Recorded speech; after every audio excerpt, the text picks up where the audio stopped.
If you were blindsided by a breakup with your ex, where you thought everything was good and everything was perfect because you never fought, you were dating an avoidant, specifically dismissive avoidant. And what's happened that you don't realize is that your ex didn't really get enough parenting as a kid. Maybe their parents loved them, maybe they didn't. It could be a variety of things. Maybe they floated around foster care. Maybe the parents were working all the time. Maybe the parents were there and they loved them and they provided, but they just didn't do feelings.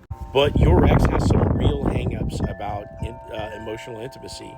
And you would have never known it because in that honeymoon phase, the first 6 months of the relationship, the body is flooded with all the feel-good chemicals, the serotonin, the dopamine, everything, right?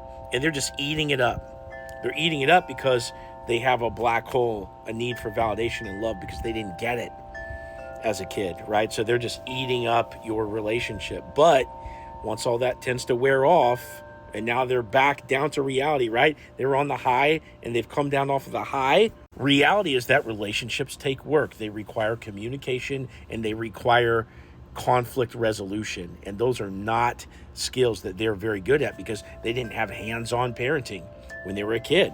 And you didn't know to evaluate for all this stuff. You're just like, hey, attractive person that connects with me, looks in my eyes, spends time with me, etc., etc. And there's no way to evaluate their conflict patterns because nobody fights in the honeymoon phase, right? That would totally kill the vibe. But here you are after, X amount of months, anywhere between 4 and 6 months or after, your ex has broken up with you out of the blue.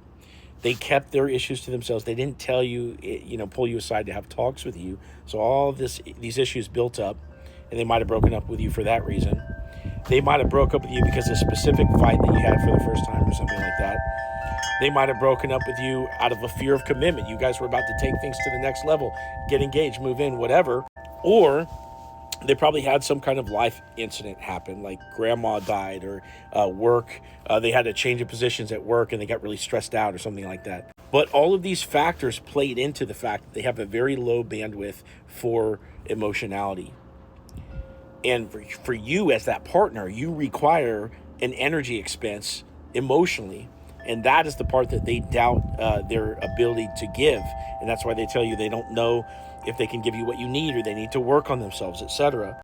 So if this has happened to you, I want to help you get your ex back. Click into my profile, click this link, set up a call with me, tell me your story. I'll give you a step-by-step plan to get your ex back, just like I've helped hundreds of other people. And if you want to see the receipts, go into my Instagram profile right there, look at my highlights, and you can be one of the next success stories.